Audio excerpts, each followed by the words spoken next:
your way. Keep your head up. You'll be okay. A beautiful day waiting for you. Just open your eyes. You'll see it's true.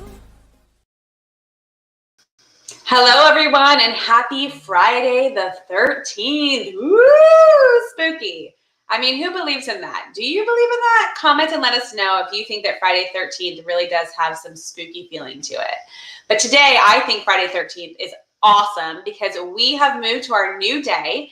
Typically, we were on Mondays. Now we're on Fridays, Fun Friday. And today, we get to connect with somebody who, when I met her, I was just like, wow, you are this incredible fireball of energy, somebody I have to know and be connected with, and just the positive vibes that ooze out of her. I am so excited for you all to be exposed to her as well too. So please join me in welcoming Dana Watkins to the stream.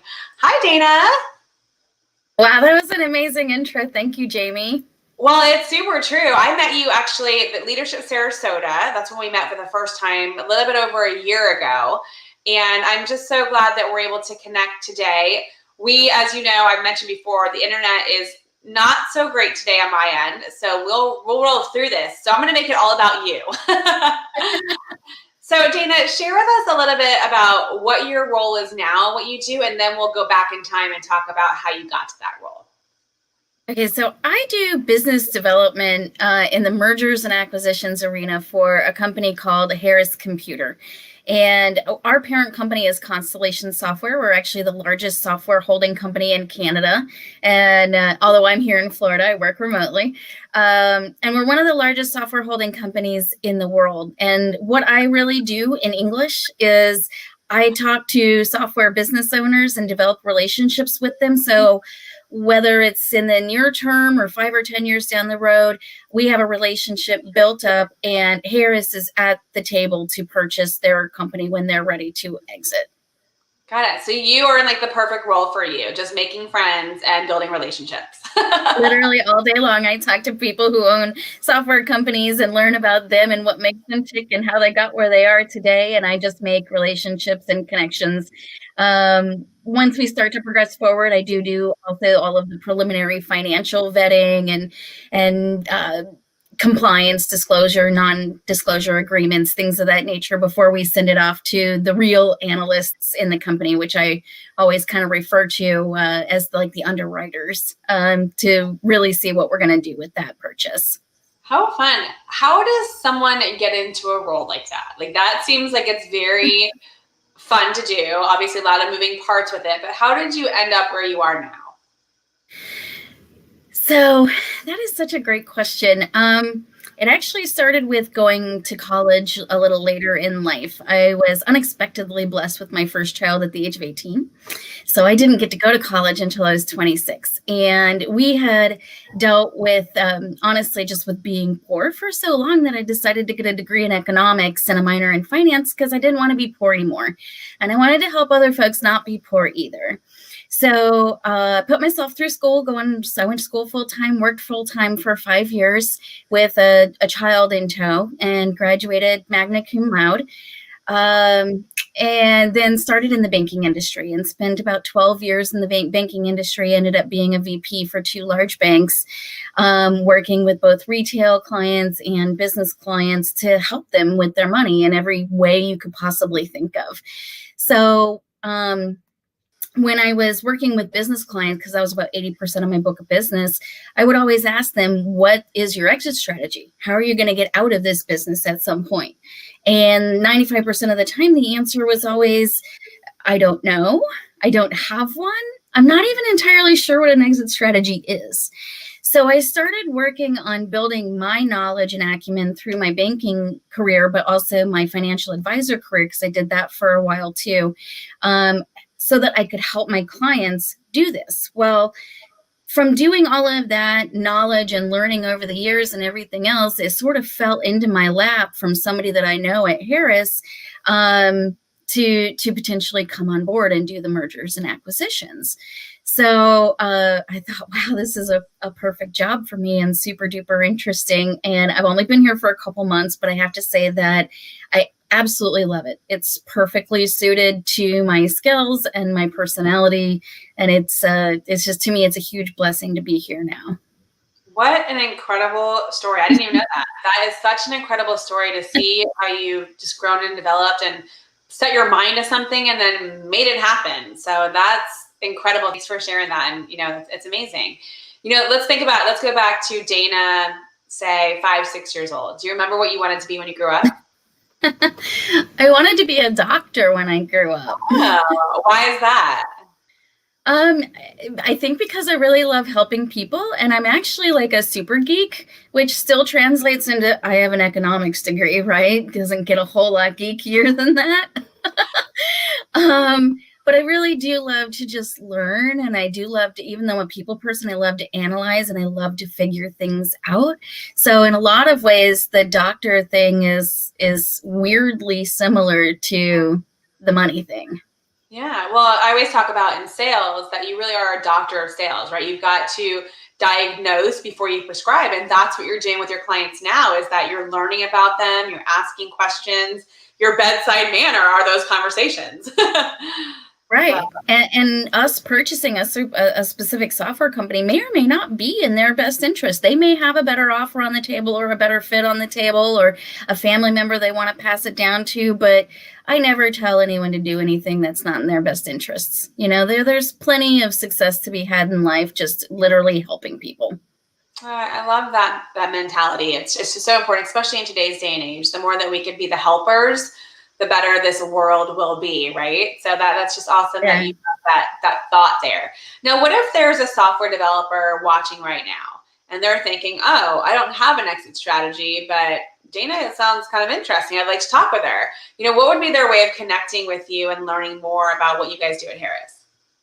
So the best way to connect with me is just to reach out via either my cell phone, which I use for personal and business, or my email address. My cell phone number, if anyone out there ever needs it to pick my brain on any issue, you're welcome to do that, is 941-780-6090. And my email address is dwatkins@harriscomputer.com. Gotcha. So now that we know what you do and your line of work, let's get to know you a little more. All right. So we're going to have some rapid fire questions and would love to hear from you about, what your answers might be with those. Are you ready? Okay. So first question, if you could have lunch with any celebrity at all, who would it be and why? That is such a really, really hard question for me because I don't watch a lot of TV.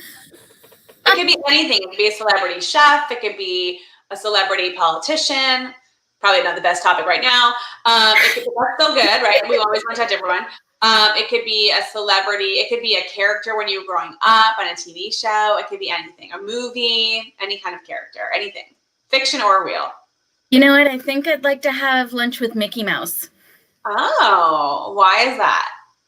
Because I love Disney and it's the most magical place on earth and the happiest place on earth. And in fact, we went last weekend and we're going again tomorrow. Oh my gosh. So let's talk about, how is the park? I mean, like that, obviously we're kind of still in a pandemic, but I know that people are doing things in the safe way. How is it going there? What does it feel like? I was actually really, really impressed with the way that Disney is handling everything. So number one, I think they're only at like 35% capacity. Number two, you absolutely must wear a mask, and they're nice about it, but there is signs everywhere and PA systems going everywhere that if you do not wear a mask that covers nose and mouth, you will be asked to leave. Wow. And there was like one time after I had eaten something that I forgot to put it back on, and a Disney employee caught me and she's like, "Oh, honey, we got to have our masks on." And I'm like, "Oh, I'm sorry," So they're being really, really strict about it in a beautiful Disney magical way. And to be honest with you, they have sanitation stations set up everywhere. Every time you get up from a table, someone's coming in right behind you and washing that thing down with sanitizer.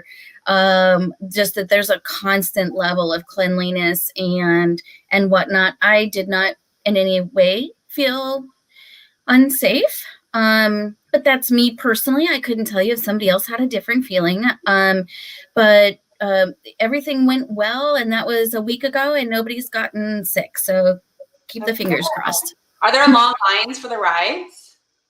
Okay, the lines are long, but only because you got to have 6 feet between people, right? Gotcha. So but they go quickly. So, because it might look long, but it's so spaced out that really that wait is maybe 30 minutes. Got it. It's a way of life that we're going to have to all figure out, right? We're going to have to figure out, we can't just, in my opinion, obviously my opinion, you can't stay hunkered down in your house forever. You have to figure out a way forward. And it's good that you're going out there and, everyone has to do what they're comfortable with, right? Honestly, what they are comfortable with. Like it's totally a personal choice of what you want to be able to do. So, well, Mickey Mouse then. All right, Mickey Mouse, would you have Minnie there as well too, or do you want them all to yourself? Oh, I would love to have Minnie there.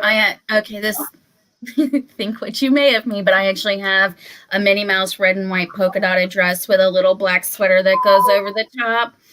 Yeah, like I really do. I just love the magic of Disney. Their customer service is so good. And, when the rest of life is crazy, you can check your mental baggage at the door when you go there. That's awesome. And in pertaining to what you said, everyone's got to do their own thing. I feel really strongly about that. Like I have nothing but love for everybody out there. You want to go out? I love you. You want to stay in? I love you. I just feel that we need to have more positivity in this world. Yeah, good vibes, or only good vibes. Only good vibes. That is my mantra. Okay, let's learn some more about you. All right, so savory or sweet? I gotta go sweet. I got a huge sweet tooth. I love to bake. All right. Okay, what's your favorite thing to bake? Oh my gosh, anything with sugar in it. Cookies, cakes, pies. I mean, you name it. I absolutely love to make desserts. I may stop over your house for Thanksgiving. I may be like, knock, knock, knock. I expect to gain some weight at my house. No one did. That's awesome. All right, how about set you up? What's one thing on your bucket list?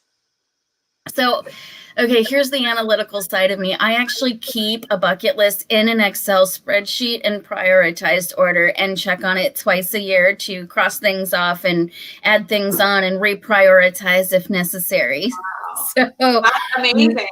90% of that bucket list, because I also have a personal and a professional.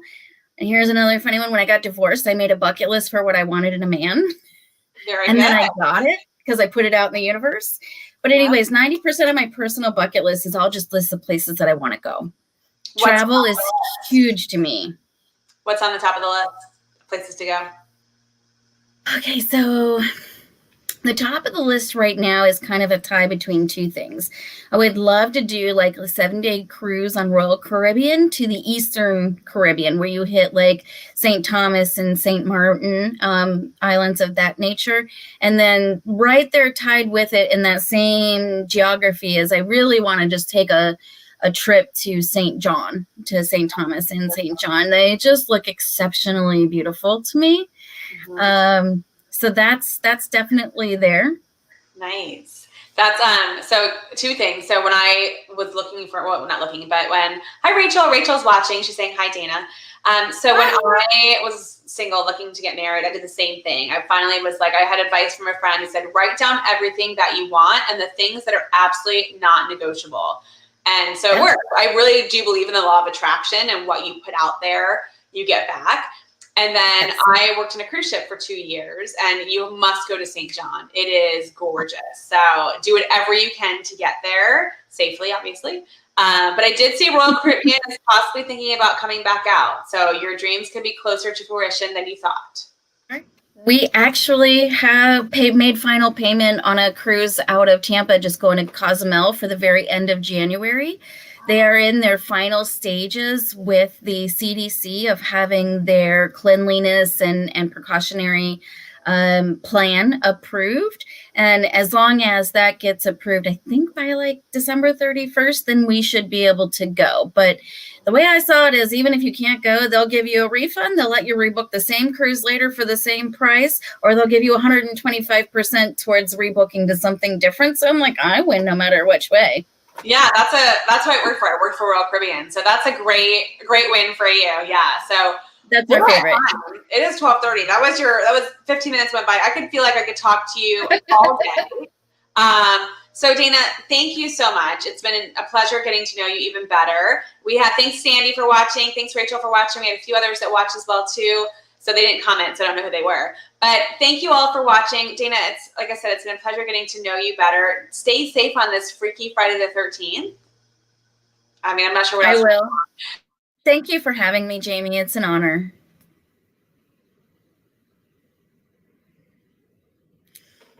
Uh-oh, Jamie. But I appreciate it. I'm going to put you back in the back.